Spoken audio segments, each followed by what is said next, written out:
TaxAct's filing software and live tax experts can help small businesses easily knock out their taxes. Actually, our experts can help you find deductions and credits for any sized business. Itty-bitty businesses, medium-sized, really big, mid-sized, small businesses, companies with 0 employees, and mom-and-pop conglomerates. Yep, our tax experts can help all of them. TaxAct. Let's get them over with. We interrupt this program to bring you an important Wayfair message. Wayfair's got style tips for every home. This is Styles McKenzie helping you make those rooms sing. Today's style tip. When it comes to making a statement, treat bold patterns like neutrals. Go wild, like an untamed animal print area rug under a rustic farmhouse table from Wayfair.com. Arr, fierce. This has been your Wayfair style tip to keep those interiors superior. Wayfair, every style, every home. On this week's episode of the Six Nations Rewind, 3 Celtic fans laughed their heads off at England for an hour. And then once we finish doing that, the one from Ireland explains why he's so deliriously happy, understandably so. The one from Scotland explains why he's moderately satisfied, he supposes. And then the one from Wales continues to drink away the pain. Let's start the show.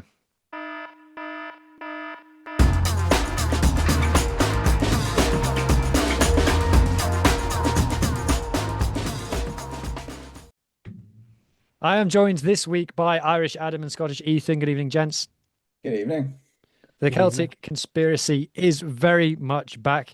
Now, quickly, a point of order. We are, when the Six Nations is not on a URC podcast, and there was a URC game this weekend. So what did we all make of Lions versus Sharks? I said this before, and I thought that the Six Nations was way too exciting. So I kind of forgot that the Lions Sharks game was on until you reminded me before. I'm very sorry to our bit of an animal colleagues. What about you, It Ethan? happened. I'm sure you've got in-depth thoughts about this one. Yeah. I mean, it happened. Lions won, didn't they? So Yes. read into that how you will. Like, I did watch I it mean, because I'm a pro, and apparently I've got nothing better to do. And I thought that the Sharks generally looked okay in attack, but the Lions got their offload game going. And in the end, it was a bit of a hiding, wasn't it? So maybe if they jumped the gun, appointing JP Peterson, who knows? But we'll talk about that more with Mohammed when he's back on for the URC show. Anyway, let's get to it. England bashing. And it was Ireland who did the bashing, and my goodness, did they bash this week. 42-21 away from home. Was that a record, Adam? Yeah, most points scored at Twickenham against England for Ireland since records began, and I take great pride in that. Since records began. Come on, before we get into the stats, before we get into the lineups, before we get into anything else, you are obviously not just Irish Adam, you are Belfast Adam. Yes. So talk me through your delirium at watching Big Stu and Rob Balakoon absolutely terrorize the Twickenham Massive. It was absolutely incredible. I don't think there was one man that shut up the crowd more than Stuart McCluskey running after Marcus Smith in the 75th minute. That's the best thing I've ever seen on a rugby field. It's the way it was like Marcus was like, "Oh no!" It's like in a nature documentary when you see a cheetah run after like a giraffe, but it wouldn't really happen. But reverse that. I was like, oh, Marcus has got it. And then out of the corner of my eye, I saw Choo Choo Stew, like a bullet train, running behind him, and Marcus Smith crapping himself. I was like, this is probably the greatest thing ever to happen. And we were winning like 42 points at the time. I celebrated. It was the way the other England players were like, he's on his own. I'm not. Yeah. Like, Marcus Smith, he's going to do, like, another thing that I noticed that he didn't do was try and sidestep his way out of it. It's the first time I've seen him run forwards, and that didn't really work for him. So I was just like, go on, Stu. You should have tried a goose step. You should have done that. Just a wee like that, but Stuart McCluskey would have hit him even harder out of them. But Balakoon as well, he was playing like a man possessed. 11 tackles, 4 dominant tackles. Most of anyone. And yeah, most of it, like, which is just incredible. Like every time that they were on the line, Balogun was there to like absolutely tear whoever was running at him. I think he got a couple of good shots in it, Henry Pollock as well. Um, but yeah, do you know what? As an Ulster fan, Nick Timoney came on the pitch and started disrupting balls everywhere. O'Toole came off the bench, and I was just like, why? No, none of the Ulster players have been subbed off. This is really weird. We had four Ulster players on it at the same time. It's like 2016 again. It's like when we had Andrew Trimble. But yeah, it was incredible. I just felt like Gibson Park put on an absolute clinic, but I felt, in my opinion, and it's not any type of bias, but Stuart McCloskey was pretty close. They named Gibson Park, and then Stuart McCloskey got the ball in the midfield and took out six England players. They're all trying to tackle him, and he was just flinging them over himself, and I was just like, and I wish I was exaggerating, but that's what happened. Gordon Darcy was like, "Yeah, I'm picking Gibson Park," and then McCluskey got the ball, and I was like, "Something's about to happen." Just You flinging boys. you're watching it thinking, God, that fridge can shift. And Yeah, it was literally like he embarrassed them. And England are all like, oh, we've got Ollie Lawrence back. He's an absolute unit. It's like, I'll show you a unit. I'll show you a yeah. kitchen unit. Like this, there's levels to this game. And yeah, when I was watching the game and when you went 22-0 up, I nudged the missus and I was like, are you paying attention? This doesn't happen every day. And she was like, I don't care. And I was like, oh, okay, fine. But let's get back to talking about the match. I mean, yeah, I'd ask you to pick your star performers, Adam, but you started the whole bloody team. Everyone. There was not like one player I could fault. Even I thought that James Lowe in the 10 minutes that he had, he came off with like a pretty nasty injury, it looked like. But he like did something like my favorite part of him was that we randomly got the ball on the line, and he had his left foot, I think it was his left foot he came off with, but he decided to try and lather the ball with his right foot, which he never really does, and he shanks it, but it still works. And I was I just saw like, that at the time. When yeah. he did that, I was like, that doesn't look like a normal James Lowe kick. And then the commentator was like, he's absolutely fucked, lads. I'm like, oh right, okay. Yeah, do you know what? It's like it was one of those moments where there was not one person that I could fault in that team at all. Everyone put in a shift, everyone put in a performance. The I felt at the very start like I was during the week I was a bit scared of how we used the bench, but I felt like England's use of the bench really helped our bench. We didn't have a second row on the bench. We went down with Jack Conan. Jack Conan was away with an illness. We brought in Cian Prendergast, so we had no second row cover. We didn't have any second row cover anyway. But I'm at one point, Steve Bothwick decided to change his loose head at the 31st minute, and it wasn't for injury reasons. And I was just like, we have well and truly rattled someone. I'm pretty It's sure when he you, took Freddie Stewart off for me, I was like, okay. He's just like, you can tell he's thinking, I bet you any money this exact phrase went through his head. What would Razzie do? yeah. That's 100% what happened. And do you know what? It was one of those performances like I've been very critical of Ireland in general. I feel like from November, the France game, like we expect more. We want more because we need to be that greedy top four team now.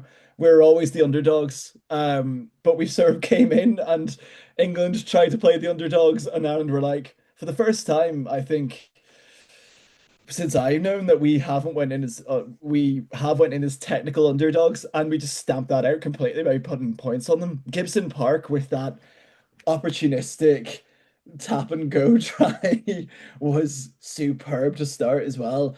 Like it was a 20 minutes of relative stalemate. And then once we started scoring, the floodgates happened, and there was a part where Joe McCarthy was running up the pitch and no one was catching him, but the referee called it back, Yeah, and it was quite but sad. he was like, it was Joe McCarthy and Jamie George having a race. And I was like, this is fun but weird. Yeah, I was like, this is what the Lions were made for. Yeah. Like I should see this on a beach in like not in a professional game. But another one that's happened was Piardi got injured, and Oh, yeah. Yeah. he spoke to both captains and went, "This is an unbelievable quote from Piardi," and he doesn't really beat the allegations of trying to make it about him. He went, "My body." has finished. He said my body is finished on me, He and did. I did think in that whole thing, I was like, "You're not making it about you, yeah, Andrea." he's just He went, really could not have no. made like he waited for the camera to be on him, and he went down. He kind of went, "Guys, my body He is just, finished." Like, come on, yeah, man.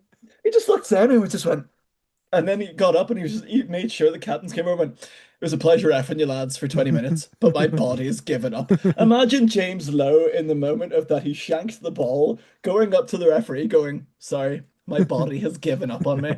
Like it was incredible. The way that the ref came on as well, like I've only seen it a few times happen in games. I haven't seen it's not a regular occurrence, but I thought the referee picked up the game pretty well after. Like my head would be I gone. can't think of Do you it. know what I I mean? can't. You kind of forgot about it, which is a good thing when it comes to Yeah. refereeing.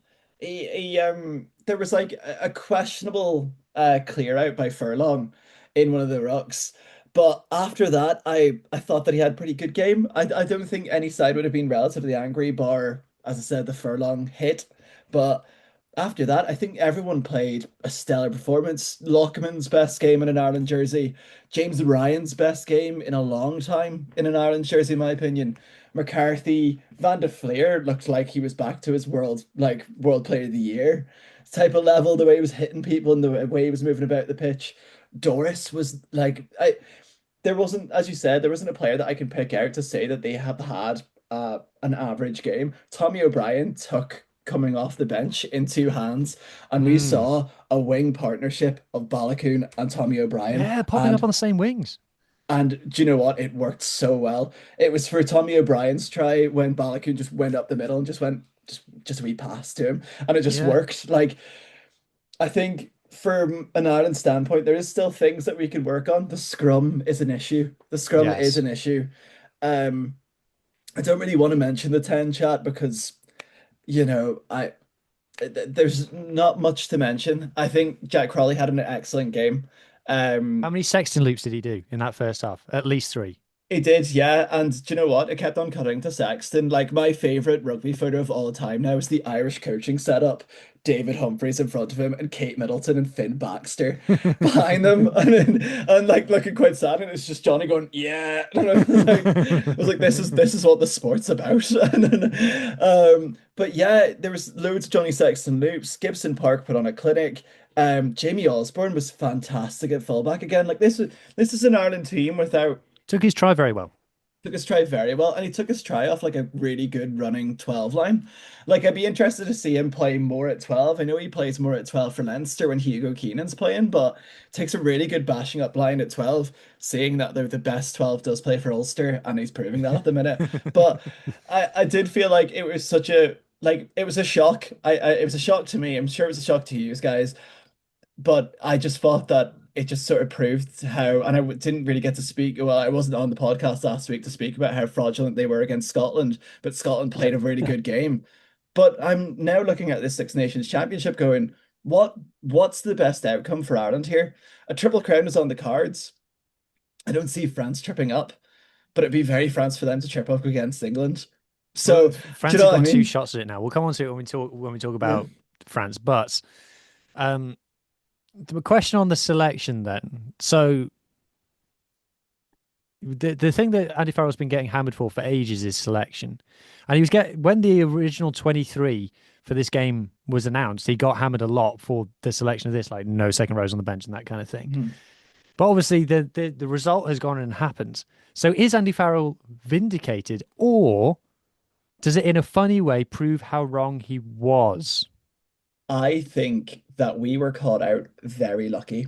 As I said, Broderick didn't use his bench very well. He had a couple of injuries in the first half, which granted wasn't the fault of anyone. But then he subbed off their loose head in the 31st minute, and I thought that that's a pretty big, like in the professional standpoint of rugby, is that it's much like any sport, and you use your tactical subs in the second half no matter what. And if they're playing a bad half, lynch them at the second half, like take them away. But I almost thought the way that Broderick used his bench sort of accompanied the fact that we were using our bench pretty well. O'Toole at loosehead in the scrums didn't really work as nice as it should have. He's only, I think this is only third professional game at Loosehead. Um, and it's a very different position. Beelum like played pretty well in the loose. Like Tom O'Toole and Philly Beelum played well in the loose, but in the scrum, it's the same. Like there is a couple of questionable selections still, but I feel like as an Ireland fan looking at that game, it was sort of like we need a job done against England because of course I live in England, so I wouldn't hear the end of it if we didn't. It'd be sort of like the casual fans coming up to me Yeah. going, we beat us, and I'd be like, no. So that takes it off my back for you. But I think just selection wise, it's interesting. I think he dropped Prendergast altogether. He didn't travel with the squad, which I think is weird. I think it's one of those, It's brutal. it's really brutal. And for a player that's 22 years of age, it's not going to do him any good in confidence. Like it could ignite a But fire in like him, you but said, like we don't want to talk about the 10 debate, but now it's yeah, just like there's I think there's a kind of no healthy winners middle. here now. No, there is. And I think Frawley getting selected. It was very nice of Frawley to get a nice day out, I thought. It was he absolutely like it was a very nice day out for him. Like I feel like he's not gonna exactly light the world up at 10 for Connacht, and that's gonna be my bold prediction for next season. But him coming off the bench, I think he was sort of used as a utility back anyway, because he came off the bench and Jamie Osborne was out on a sin bin, and I was like, where is Foley playing? Because Crawley's still on the pitch, and I was sort of figuring out. So I think he came on for Gary Ringrose, but He Ringrose as did. well. Yeah, Ringrose, he's looked like he played really well defensively, but I think in attack I don't know what's up with him. I think he's carrying some form of an injury. But as I said, like it's sort of like it's breathing space for Andy Farrell now. And I think using the players like Stuart McCloskey or Rob Balakoon, it's sort of opening up everyone else's eyes to like, this is the rotation that we wanted. It's okay to rotate when they're really good and they prove it for their province. So yeah, as I said, I'm really like I want a triple crown out of the Six Nations. I think that's the best option. And if you told me at the very start of the Six Nations, a triple crown was on the line, I'd have taken it with both hands. I was saying Mm. that we were going to be third, but this almost feels like a vindication for those players like James Ryan, who stuck around the squad, who I have criticized in the past. But it's one of those where I'm like, yeah, fair enough. I'd hold my hands up and I'd say that sometimes I would say things that I think were right, and in this type of game I was proved wrong. But in the grand scheme of things, it's how we kick on from that now. It's how we go into the next couple of games looking at where can we move players? Can we give this player a rest? How can we use these players? When's Prendergast going to show up again? Because I would, it's how we can use these players now effectively and Wales still next. have that. Well, yeah, like I would start Nathan Doak and Jack Crawley just to give that little bit more of rotation. Craig Casey has came off the bench in 10 minutes and he did his job, but he struggled against Italy in parts. Give Nathan Doak a chance. With a Give smashed somebody face. like that. But yeah, give that chance. But I do feel there was a couple of funny moments. James Ryan touching Henry Pollock's face, checking him for a pulse check. There was also a moment when Henry Pollock got yellow carded, and it just cut to him going, "What, me?" And it's one of those like I feel like he's going to be a very, very good player. However, it's those type of reality checks that these players need to kick on to be a really good player. I I felt didn't get like, the selection from Borthwick. yeah, We'll talk about that in a bit. yeah, but it's one Um, of those. yeah, Ethan, you've sat very politely whilst we've talked about this. What's your thoughts on this match? I mean, it was quite funny in that, what's my call it? I felt England for the first 10, was it 15, 20? I can't remember when the first try was, It was were like the more dominant one, but Mm, basically they got all the way up to Ireland's like 5 meters or 22 meters, and then just got sent packing all the way back. And then once Ireland started scoring, that just broke the gates. And that just shattered England's confidence again for a second week in a row, which is very funny. exactly, Uh, exactly. but I think it's a hard one because, looking at where England is, because I think their whole 12, obviously, it was 12 games in a row that they won, yeah. Yep. And it's just on their 13th that it ended. Which is still impressive, but I thought it was built on like shaky foundations. That sure one of those was, or one or two of those was like the Argentina B team. But once, you know, they can't just like rely on that laurels of, yeah, we've won 12 in a row and presume it's going to go smoothly. I agree with you. I think that if we are to talk about the actual rugby, then I agree. I think that the England started the game on top, and there were a couple of moments where Ireland were kind of Yeah. by the skin of their teeth a little bit. I think there was an intercept. I think there was a drop ball. But I noticed straight away the way that England were playing, they were like starting attacks on the halfway and going through the phases. And I was Mhm. like, this isn't Borthwick ball. This isn't how they've been playing. And Alex Mitchell, okay, he came off on 20, 25 minutes, wherever it was. He only did one box kick in that time. Normally, Alex Mitchell would have done three or four in that amount of possession. And when I'm seeing England go to 7, 8, 9 phases, I'm like, this isn't working. And so you could say like the way that they ended up not scoring, if that makes sense, was like scrappy, and maybe you could argue that Ireland got lucky. But the more phases you go through in modern rugby, the chances of you losing the ball approaches one. Exponent. It will get there.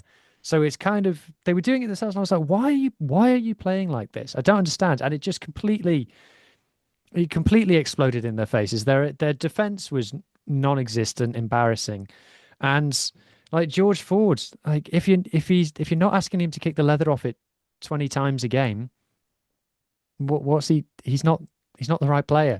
He's not the one for that situation. And I saw someone on social post when they took Stewart off and put Smith at fullback. Someone posted, well, that just means they now can't put Smith at fly half. And I've criticised Marcus Smith a lot, but clearly George Ford was the wrong tool for the job in this situation. Yeah. And now it just means that England's 2 losses from 3 in the Six Nations. And someone said as well, like if you actually look back over the last 6 or 7 years, England have mostly been rubbish in the Six Nations. They won in 2020. I think they were runner up last year. But other than that, they've had like 2 fifth places, 2 fourth places. I Um, think that was Tom English, wasn't it? yeah. So Yeah. they've mostly not been good. And like for England in the Six Nations era, 26 incarnations now, 2 Grand Slams. That is generational embarrassment.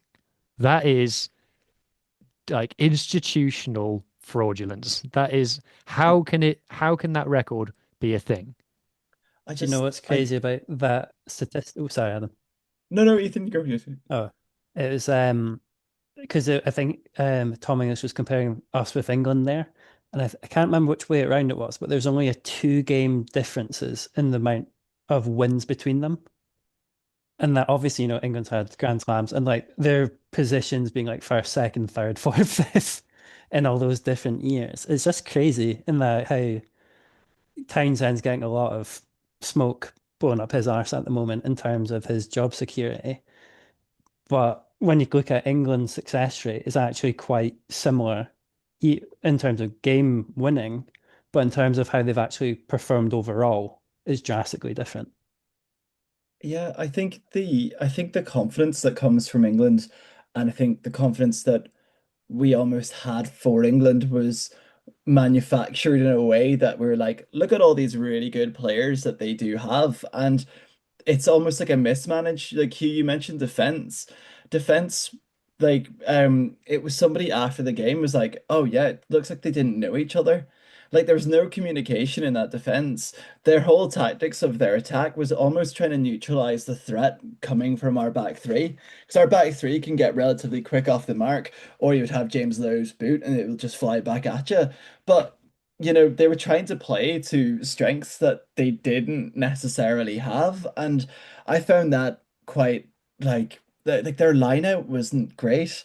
Their line out wasn't great. Their scrums were okay, but after that, it was relatively like one dimensional. It was One just like there dimensional was is definitely the word. Yeah, there was like no sort of answers to, and it was almost like I used the example of McCarthy making the break. McCarthy making the break, and you had what, Jamie George was the only one running after him. You had Marcus Smith making the break, and you had no one running a backup line. You had no one running a backup line. If there was a backup player, McCluskey would have tackled and Smith could have offloaded.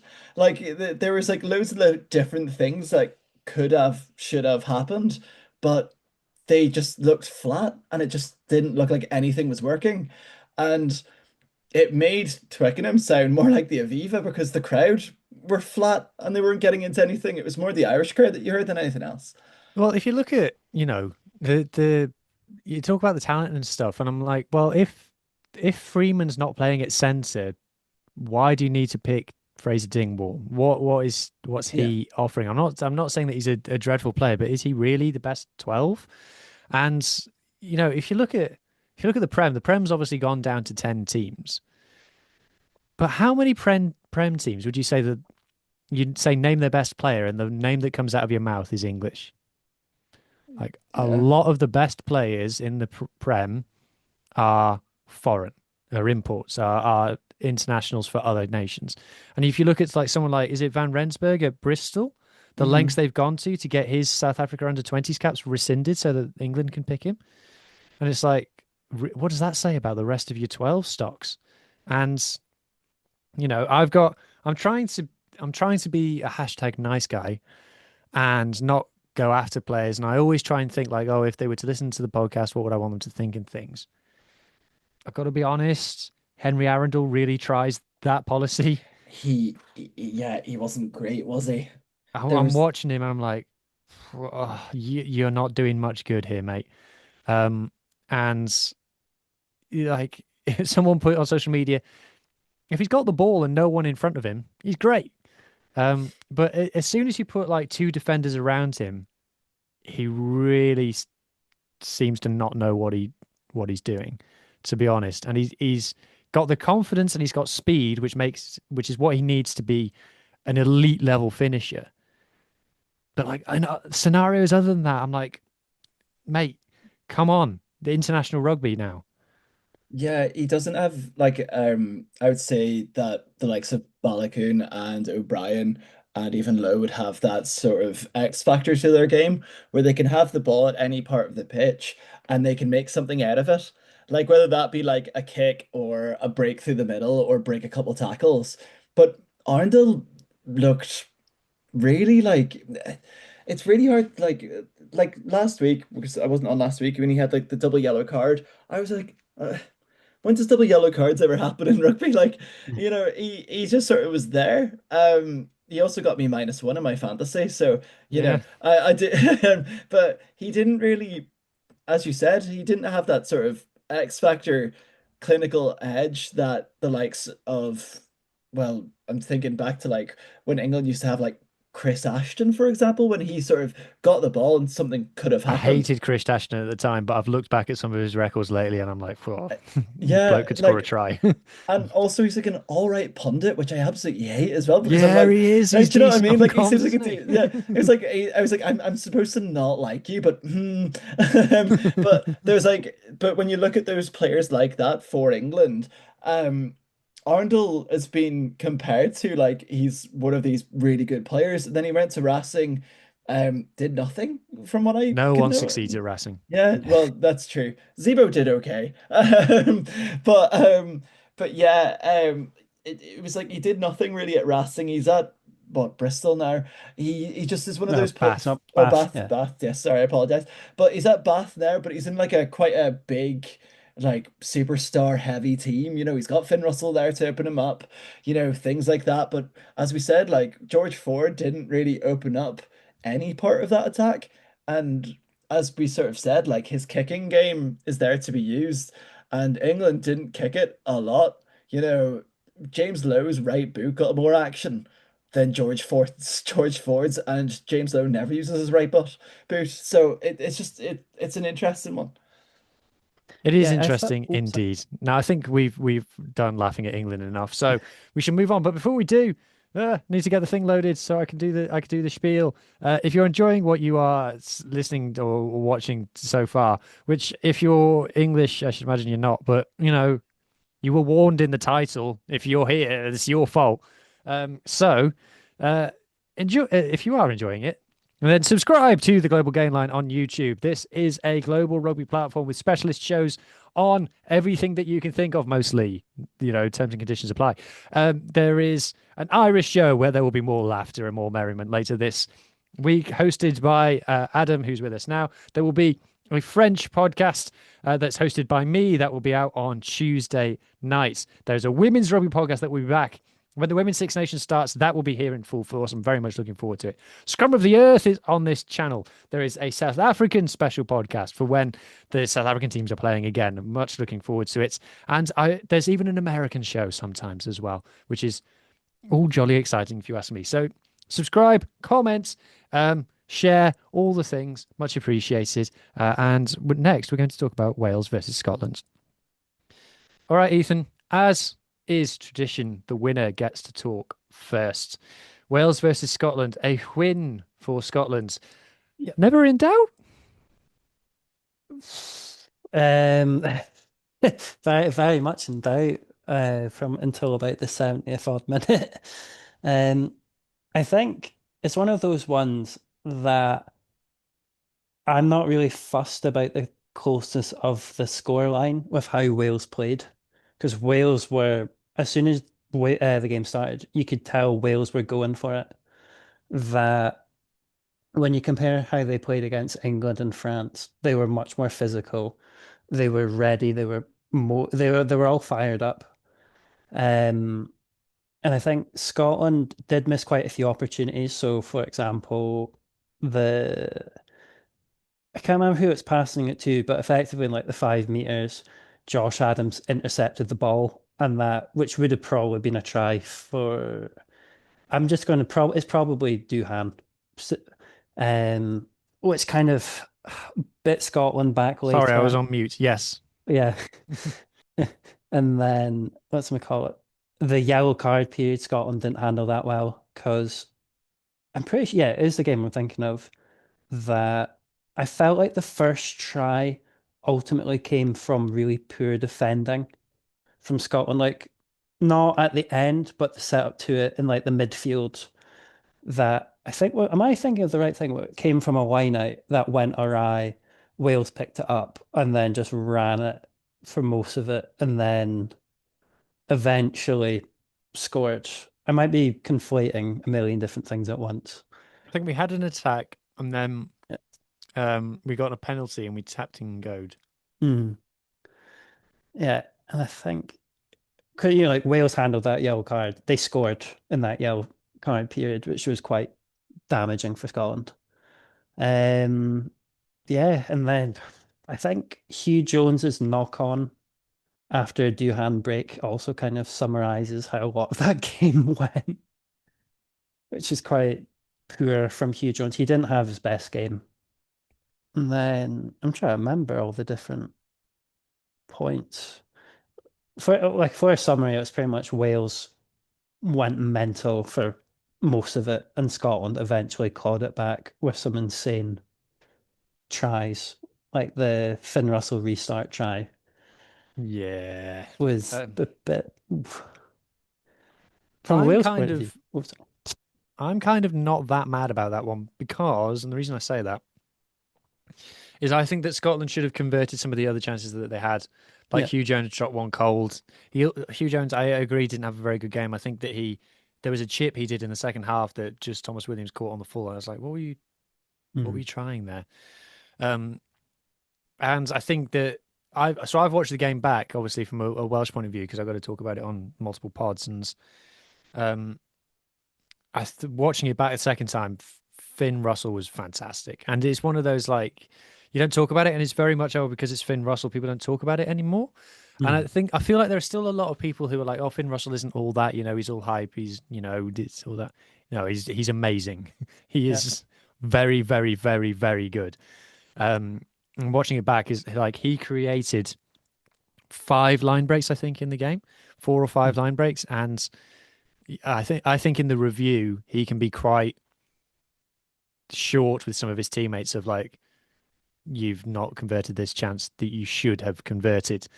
Mm. And so that's why I'm less mad about the quick restart one, Yeah, because um, I think it kind of redressed some of the kind of underperformance that Scotland had had in previous yeah, attacks. So I was like, it's kind of fair, really. There's, the way it's happened is funny, but the score line is like, makes sense.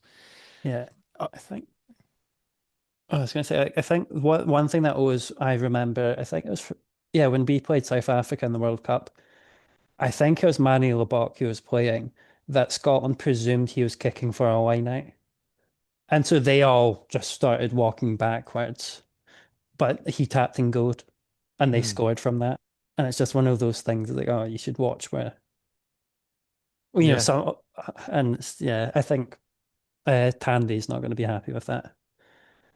No, he certainly won't. I mean, it was the best performance from Wales under Steve Tandy by a long way. Yeah.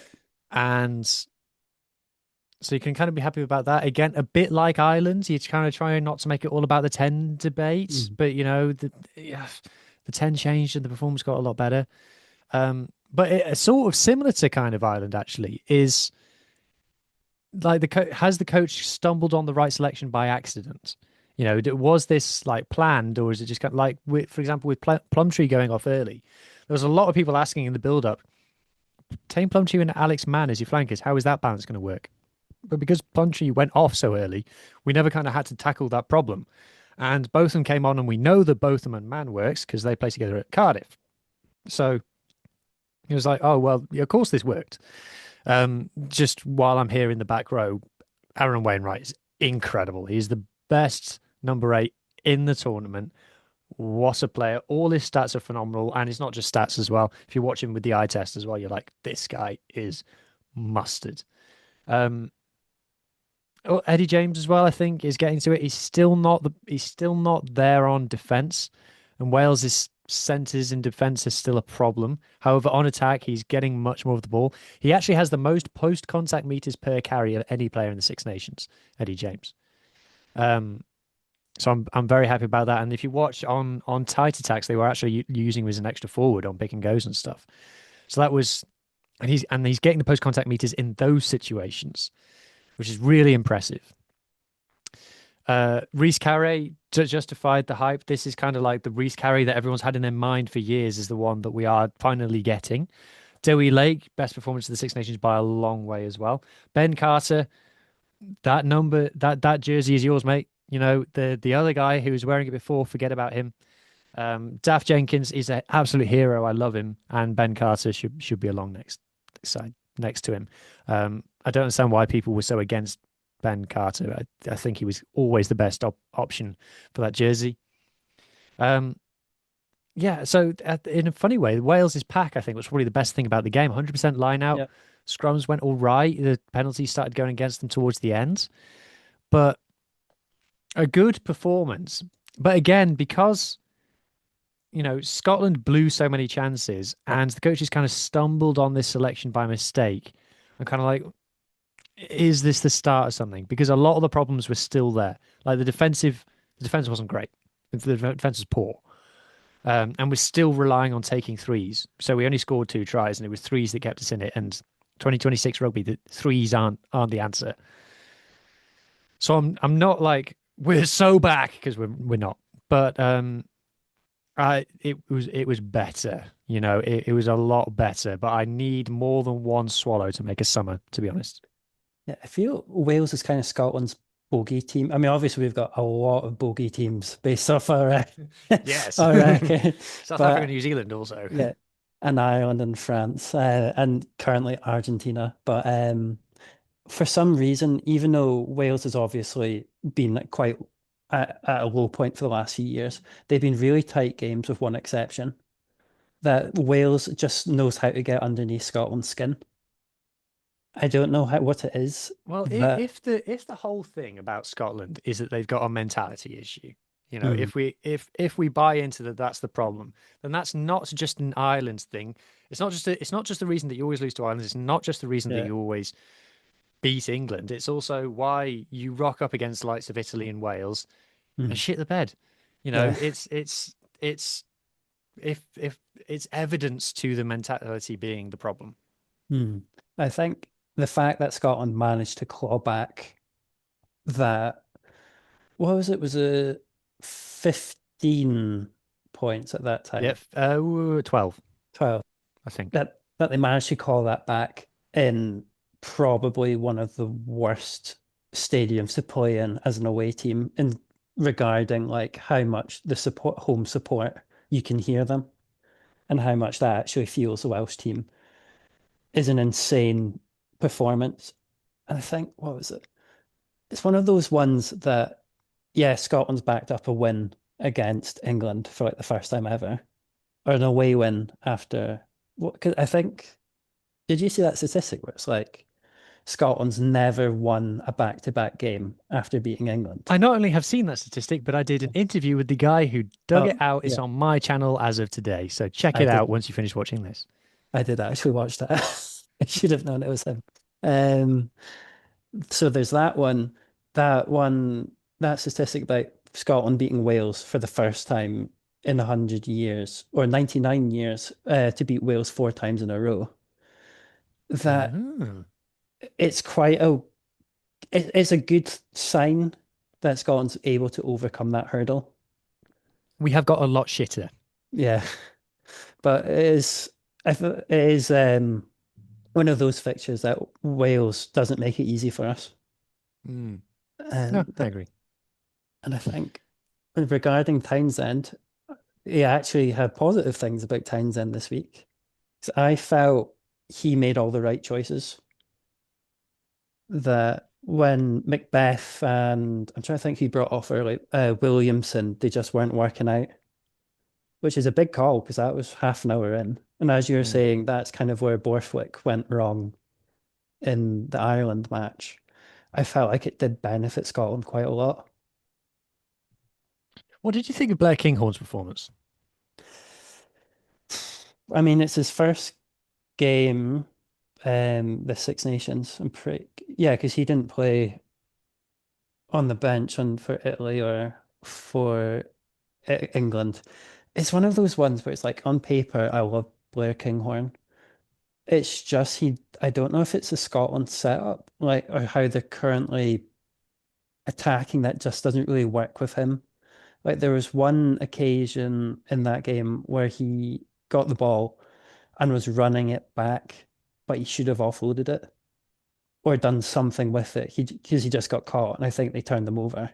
And it was kind of like, oh, well, what was the point in that? Um, I mean, obviously there might have been behind the scenes drama last week with him posting a photo of him flying off to Spain, not Spain, France, before the Scotland team sheet was announced. Well, yeah, I suppose so. But then, he at the end of the day, they did release him, and he did play Yeah, for Toulouse. So people are going to find out eventually. yeah. So I think maybe he'll be better next week if he is picked, not next week, in 2 weeks' time. If he is picked, maybe it's him getting back into the squad. But personally, I still think Kyle Rowe's probably a better choice than Kinghorn at fullback for at least how this Scotland team's currently playing. Mm. Yeah, probably go with that. Adam, what was your take on this game? I thought it was a really interesting game to watch, to be fair, because the fire in Wales, you saw like how Wales were performing and how everyone backed it. They had like for Wales, it seemed interesting because this was almost like we knew all the troubles with the WRU, but at the very start they had like the lights off, fire, and like they built it up to be like this is what we need from you guys for a Six Nations game. And it really did work. I felt like the crowd provided so much towards that performance, like in backing the team, and you have like a lot of the like it wasn't like a quiet Millennium Stadium that we normally would have had the past couple of years because of how it's been going, but there was actual hope in the game. I felt like for Wales's sake that they sort of lost it towards the last 70 minutes, and I think that might be due to like conditioning. Like they sort of like lost the head a bit, and then they were leaking a lot of penalties, and then that's when you have the likes of like that kickoff that sort of went askew, but went right into it was Darcy Graham, wasn't it? It's Darcy Graham's hands, and I've never seen a ball bounce more perfectly for a winger ever. Mm. But I did think for Scotland's sake as well, it's also a credit to those guys. Like it's both positives for both teams. I can see where Wales are going. Like you can actually see like direction and the players fighting for their spots. But for Scotland to come back from behind, as Ethan said, like their first time going back to back wins after beating England, there's direction there too. And Scotland are also looking now at a triple crown. So like there's like loads of stories there in place, and Wales are now looking at the likes of that Italy game to possibly get a win as well. Like, there is a sign that there's a win coming in the Six Nations, but that's the start of a positive steps. And I'm sure he would probably say that it looks more positive than last week or the week before that. Like this game in itself was a good 65-ish minute performance. It's gotten better. The thing that's kind of on my mind is last year, Gatland went and we got Sherrett in and we gave Ireland a hell of a game. Mhm. And then we went up to Scotland and like you said, Ethan, Scotland's had the job done quite early, but then we caused Scotland a lot of problems. And then we came home and we played England and we got the record points put on us. So, maybe it's just me being miserable, but I'm like, "Ugh, I need I need to see it over more than one game. I'm not ready to get giddy yet. We're not back yet." So, it's very plausible that we could go away to Dublin, where we historically had some shocking results over the years, even when we were good. And yeah, I could see us picking up a hiding. And then we've got Italy in the last game, Italy at home in the last game. To be honest, I'd say to the boys, it's all about Italy in 2 weeks, lads. You know, just start doing prep on that now. What happens against Ireland happens. It's not our fight. Our fight is against Italy in 2 weeks. Yeah, 100%. I do agree with that because I do think that there's aspect to think that Wales could probably go in with the same sense that they caused a lot of issues for us last year as well.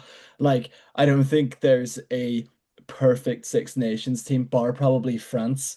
Because I did think, well, we're going to get onto it in a bit, but there isn't a perfect, team.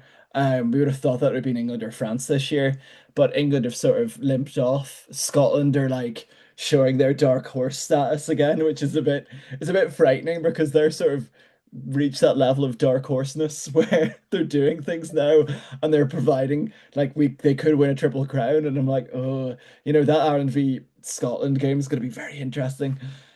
But this is what Scotland do, and I think with the Blair Kinghorn conversation as well, I found it really interesting because it was sort of like he was absent-ish. Like there wasn't much from him. There wasn't much zip compared to like Van der Merwe, who took sort of his chance with two hands and sort of ran with it. It's really interesting to see how the landscape is for that like Scottish rugby as well.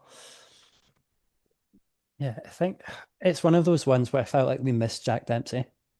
Mm. That with his physicality, because that's where Scotland really struggled in that match, was the physicality that Wales brought to the table, which is a good sign for Wales going forward. That because that Scotland pack's quite beefy, and the fact that Wales were bullying them up front is an incredible step forward. But Rory Darge helped save Scotland that day. Like Jesus. Oh yeah, what a player! Absolutely incredible. Anyway, it's time to move on to the final game. Before we do, if you are listening on audio, very important. If you're listening on audio, pay attention.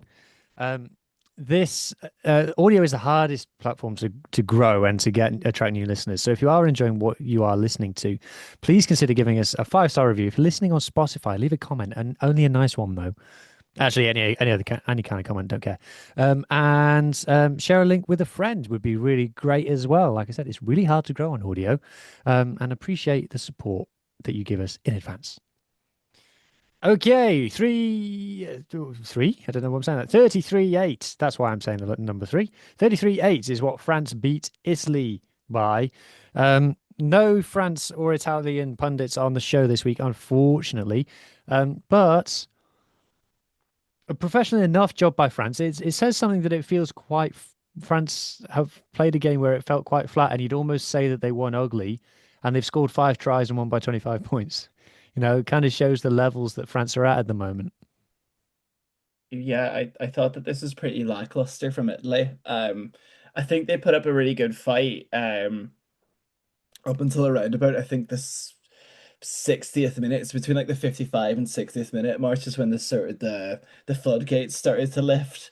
19-8 going into it at halftime. I was looking at the game going, Italy do look like snappy. They do look really well. There was a time in the second half where France were getting frustrated, and you were like, if Italy can get a try, Mm. it's Yeah. interesting. Well, that's sort of like you hit the nail on the head there. I think it's really interesting with Italy. Gabrici is a really good player, but I don't think he necessarily shown it today. It was really weird. I thought that his kicking was like if he would have like it's so important to make your kicks, but like I felt like they would have been more in if they would have had the first conversion, for Mm. example. It would have made it look like they were more in and they're more given a fight. But yeah, I think France were pretty formidable. Thomas Ramos at 10. Is there like a position on the pitch that he can't play? I feel like he's one of those players that you can put in anywhere and he'll still crop up with a try. I did really enjoy watching him play 10, to be fair. I know he does that for Toulouse often-ish. Hmm. Um, but I think that it was France's 13 who I thought had a really good game as well. Uh, Gaetan. Gaetan, I thought he was a real like snappy player. He Uh, was quiet last week, and he made up for it this week. yeah, I thought he really like stepped on. And I think he played really well. But this French team, I can't see a point where this stops. I think Scotland are gonna put a good game against them, and I do ironically enough think that England will have their shock win. They could put in a shock win in the Grand Slam decider that we said at the start of the tournament, but yeah, this French team seems relatively unstoppable, and this is like a team where Jalibert wasn't playing.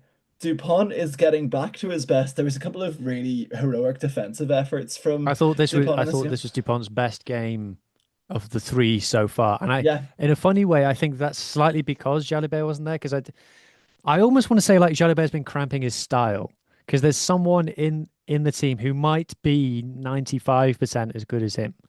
So Mhm. he's kind of had to like, all right, you can have the ball.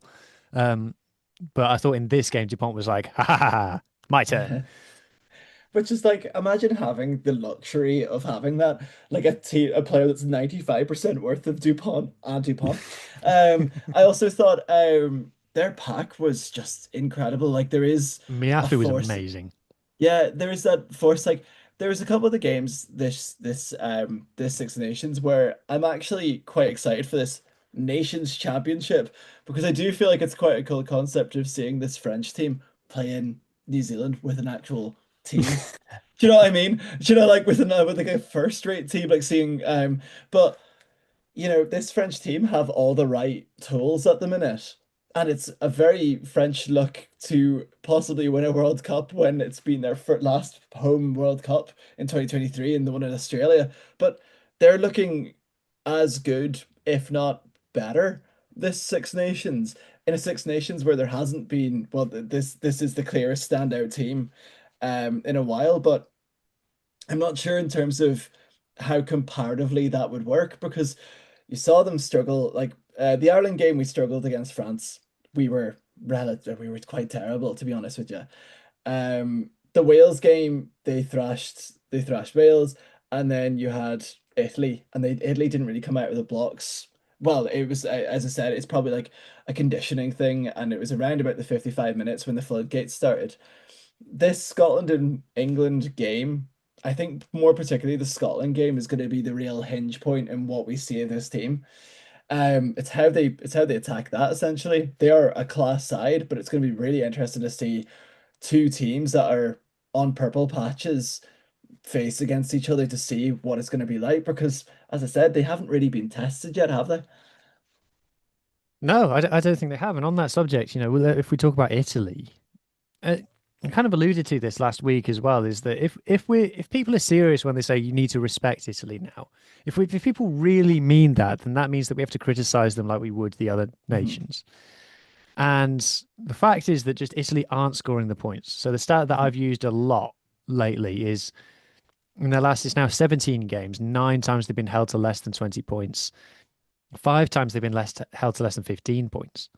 And, for all we can talk about, oh, the scrum or Menoncello or whatever it is you want to talk about, the games of rugby are won by the team that scores the most points. And Italy are not going to start winning games back to back unless they can start hitting that 25 points reliably. And they're just not. And they haven't been really under Casada able to do that reliably. I mean, they lost to Samoa one time.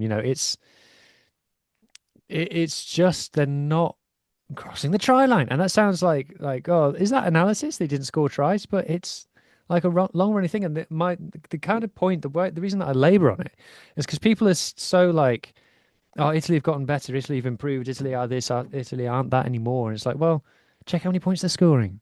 Okay, they're not Mhm. getting 50, 60, 70 put on them every week like they were before. Okay, but they're respectable but not challenging. And 8 points, they were nilled in the second half. And if you look at the try that they did score, it was from France dicking about basically behind their own try line is where the try came from.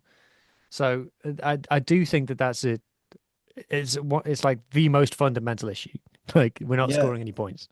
It was something that the commentators mentioned in the first half was that I think it was around the 25th minute, and they were like, Italy have made four entries into the France 22 and scored nothing. And then they scored that sort of dopey, it was a dopey try. Like Mm, it wasn't like Caparazzo, it was a great awareness from him, but it wasn't anything to be like, that's going to be on a highlight package. Do you know what I mean? Like, it's exactly. the attacking flair. Like, Menoncello is really, really good at bashing up the players, like bashing it up, bashing it up, bashing it up. But when you see other centers, I'm going to use him again, but Stuart McCluskey being aware of everything else that's around him, that's the type of player that Menoncello needs to be, almost. He's a really good player, but he doesn't have any backup of any of his wings. Um, I think Monty Owani, I think this is his I don't think he's had a great tournament. I don't think Lewis No. Liner has had a great tournament either. Liner had that sort of the yellow card, which I thought was an interesting one because I thought that would have been him wrapping around the tackle when he sort of slapped it down. Then Andrew Brace sort of was like, "Oh, is it going to be a penalty try?" And I was like, "Of course not."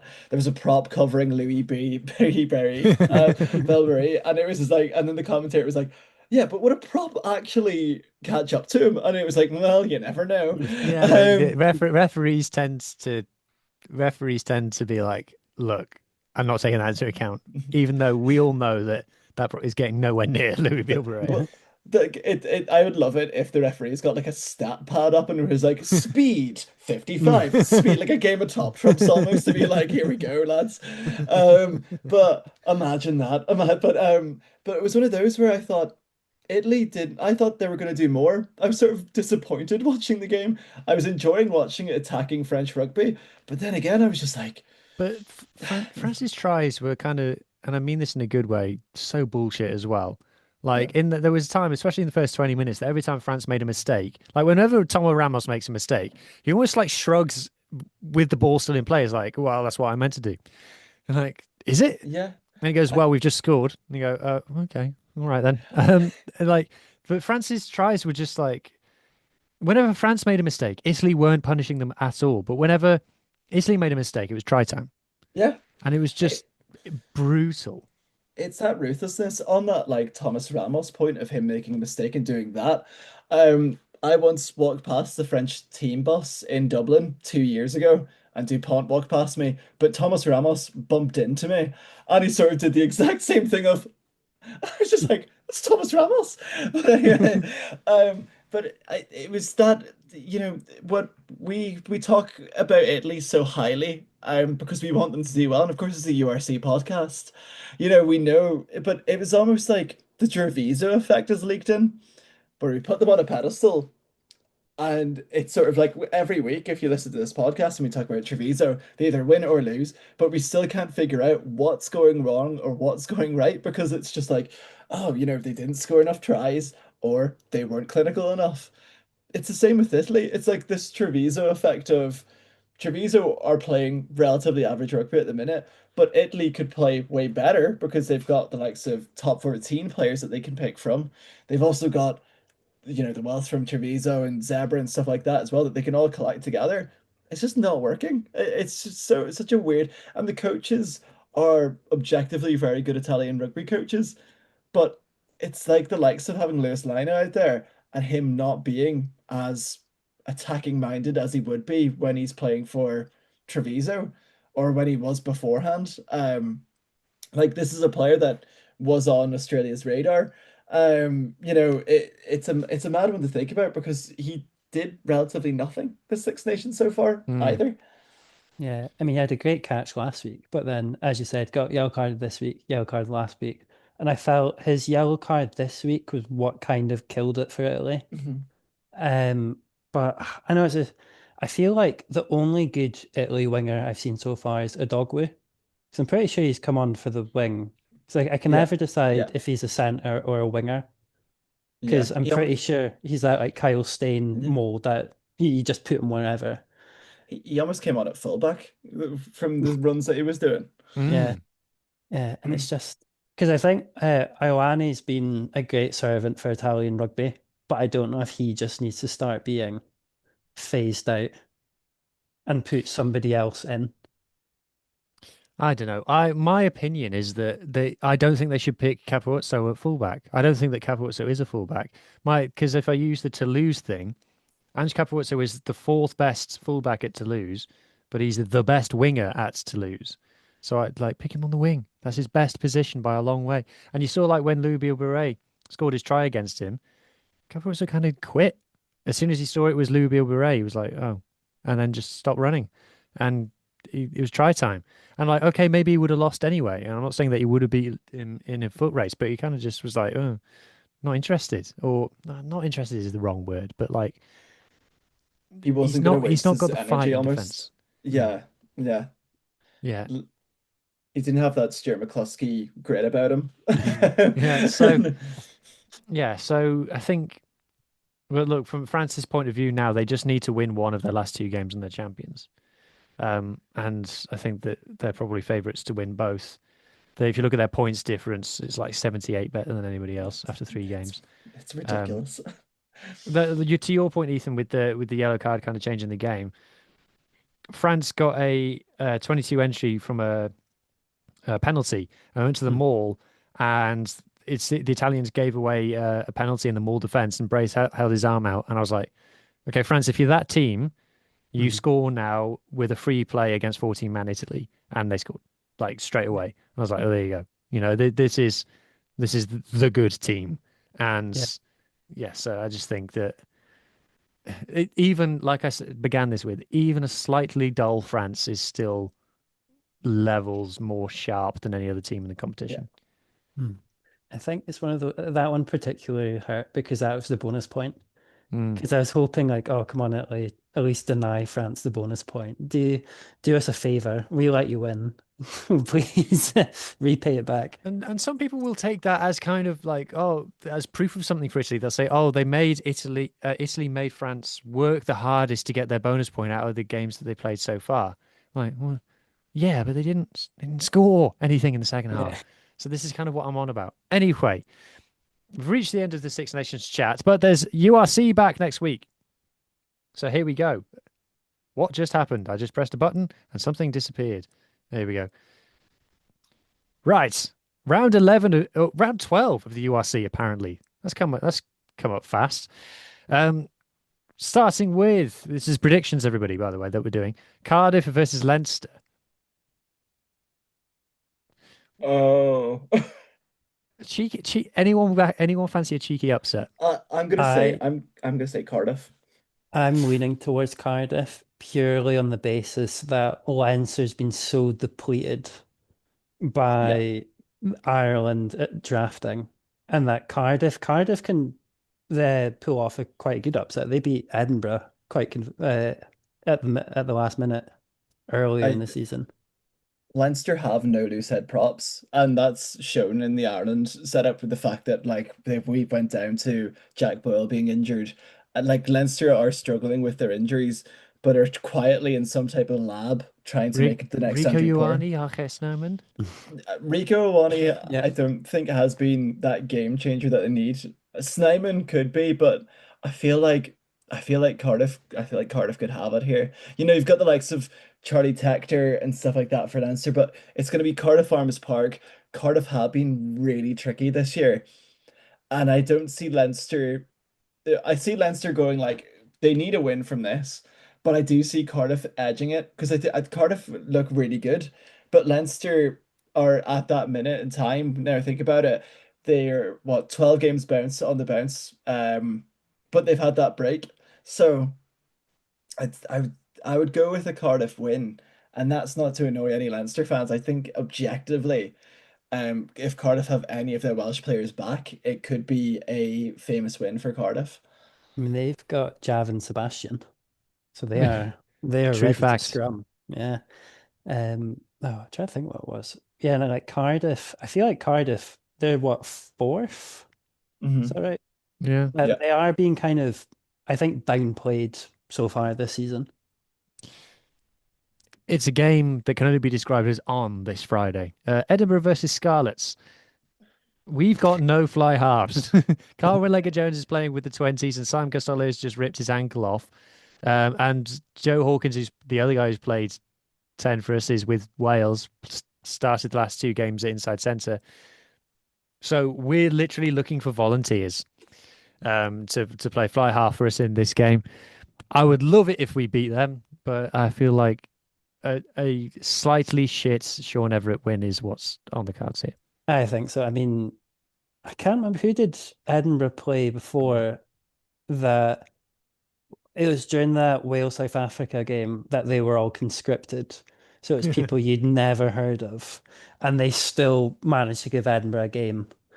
Probably the Ospreys. I think it was Ospreys. That Edinburgh's again hemorrhaged by injuries. So, I mean, granted, only two Have of you seen there's that not. Ben Healy's off to La Rochelle? Yeah, I Yeah, know. That's a mental one. How's he That's so how's he bad. managed that? The Ronan O'Gara connection. Yeah, I knows know. his dad. Yeah, I know. It's. I mean, I Right, don't know okay. whether they'll give him a farewell tour Let's for let's Edinburgh. not spend our lives talking about Edinburgh versus Yeah. Scarlets, and that's coming from a Scarlets fan. Right. Lions versus Stormers. I tell you what, Stormers got to win this. They do. They definitely Yeah. do. Lions have won this week as well. Like it's sort of frightening to see some of the scores from these South African derbies because it lulls us into a false sense of one of these South African teams could come creeping up the table. So I think for Stormers' sake, they need to they haven't been as good, but they need to sort of solidify that top two spot. So that's what they're going to probably be They looking at the minute. they definitely need to get back on track for me. Yeah. For me, Bulls versus Sharks. Another one well worth tuning in for, in my opinion. Um, Bulls. There's a lot of narratives coming out of this one because this one's all about the coaches. Because it's like, have the Sharks gone early appointing JP Peterson that they shouldn't have?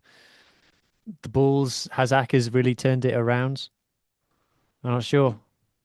Yeah, I'd say I would go for the Sharks because the Sharks are doing what the Sharks do and winning at the last bit of the season, so they will qualify for the knockouts. Do you know what I mean? It's what they Mm, did last season, and they somehow ended up in fourth. So it was one of those. yeah. Yeah, I'm leaning towards Sharks as well. I've Oh, not been impressed by Bulls so far this season, which is a shame I'm because going. I'm going Bulls. I think Bulls. Connacht versus Glasgow. This is I this don't. is a test of Glasgow now with the number Yeah, of players they've lost. yeah. I think who did we play? I can't even. It's been so long since we've talked about the URC. Who did we play last round? Because I thought that Glasgow team was. Oh, it's Munster. That's who it was. That Glasgow team that played against Munster. I thought it'll probably be them because they're the kind of I don't know BC team with like Dan Lancaster at the helm. So I think they could The take it. one It that might be also lost close. 23-0 to the Scarlets. Yeah, but that was the wake up call. Um, they were blinded by the Scarlets. I, I'll I'll almost like back up Connor in the fact that they've got a really good youth coming through, and they've got the likes of Che Mullins on the wing. They are relatively unaffected by the Ireland squad. The likes of Beelam and Aki and even Mac Hansen never normally play in these games anyway due to the Six Nations. So, This is not I part of Aki's ban. yes, this is part of Aki's ban. So it's one of those that it's Connacht, it's Galway, 3 p.m. Like it's like, can you do it in a cold, rainy night in Stoke? Can you do it in a cold, windy day in Connacht? I'd say it'd be a pretty good game. I'd say it'd be like Mhm. a either way, it would be a one score win. I don't Mm. see a runaway winner in this, and that's given how good Glasgow have been this season. Mhm. Mm. Munster versus Zebre. Munster have got to win this. Yeah, Like, imagine Zebra give them a game. Munster are in a bad spot at the moment. They could do with a comfortable victory. Yeah, they need something. They need something to come out of this game. I think for Munster's sake, they need that win. For Zebra, they could be looking at this going, we could be a banana skin here. Mhm. They're relatively unaffected by the Italy squad. Like relatively unaffected. I think Hugh could probably or Ethan. I don't think they've got many players in that Italian squad, but yeah, Munster do still have a really good like backup in the and they would have the likes of like Sean Adogbo who is going to be playing like a man possessed. Like I would be interested to see if Edwin gets released for that game as well. Um, just to see like how much the IRFU is going to like affect these games and who they're going to release. But yeah, I'd Mm. say Monster bonus point. Okay. Dragons versus Benetton in another game that can only be described as on this weekend. Uh, I reckon Dragons can pick up a win here. They've got real Yeah, injury problems in the front row. That's what I'll say. And they're missing Ben Carter, but they still, I would say a lot of Dragons fans are probably quite aggrieved by the number of players they got away with Wales in terms of they think they should have more. Um, so I think that Dragons should win here because you think of who Benetton are missing. It's obviously a lot worse. Mhm. So yeah. that's why I'm going on that one. And then Ospreys versus Ulster. Adam, how you feeling? How many times you've lost in I Wales twice already this season? We have it's became a bit of a bogey place to go again, but I do feel like we're gonna have a couple of our Irish players back. I'd say we'd have the likes of Bryn Ward back, we'd have maybe Stockdale back. Saying that we also have Angus Bell, Ian Henderson. We do Jude, have a we get really Jude. Jude, yeah, we'll get Jude back. We'll get Jude back as well. Presuming that we're not going to go really different against Wales, which we could do. We could afford to make a couple of changes, but it's whether or not it's how much games they played before anyway, and they If you, haven't. So, hmm. Tom Stewart will probably be back as well. We'd have a couple of players released for this game, and I'd say it as a bonus point win if we Could you do. get Ian Henderson will be there? Yeah, Ian You Henderson will be might there, you yeah. might get Izzy, Izzy, possibly. I'd say Izzy would probably be playing against Wales. and then you might get Doak. Yeah, Farrell doesn't seem to be having Doak. So if you've got Doak, yeah. Murphy, Jude, who's the guy who's been Stockdale. playing outside centre for you? Is it How? What's his Oh, name? Hume. Hume. Hume. And then you can still have wee Mikey Lowry, Cock. Stockdale, and Cock, yeah. Koch. Yeah, Yeah. it's still a Do good you know, team. so, do you know what I mean? Like it's still like even our pack, like our front row could be Angus Bell, Scotty Wilson, and Tom Stewart. Like and Rob Herring. Rob Herring's also in and around as well. Who's reached Unk status. But there's players like that where we will have a really good team on paper, so we should get a bonus point. Yeah, but talk about cold, rainy nights in Stoke. It's a brewery field, mate. They've got- Cold rainy night in brewery fields. yeah, they got Uh, one. They've got one spotlight. That's um, not I true. I'm exaggerating. I do remember there was a time that an Ulster game had to be stopped because one of our spotlights broke. And it was such a weird time because you just saw the winger just in darkness. And you were like, wow, spotlights do make a really big difference. So we'll see how that fares. Yeah, no, Ospreys don't lose often at the brewery field, but we'll see. Anyway, that brings us to the end of the show. If you have enjoyed what you've seen, or if you've had thoughts on what you've seen, obviously, Adam, you're very welcome back this week after the unwelcome return of that Kalen last week, who enraged the comment section just with his face without even having to say anything. Yeah. Yeah, if you say his name 3 times into a mirror, that's how he appeared. That's why he was on the podcast last week, guys. I apologize. I'm only joking. I love Caleb. So we've gotten back into the groove as a URC show. We'll be back next Sunday talking URC Best League. But in the meantime, I've got thoughts on that other Six Nations things that's happening. Let us know about that as well. That just leaves me to say thank you to Adam and Ethan for joining me this evening. Cheers, No thank you. worries. Thank you. Thank you to everybody for watching. Enjoy your rugby, and I hope that everybody's team wins. Cheerio.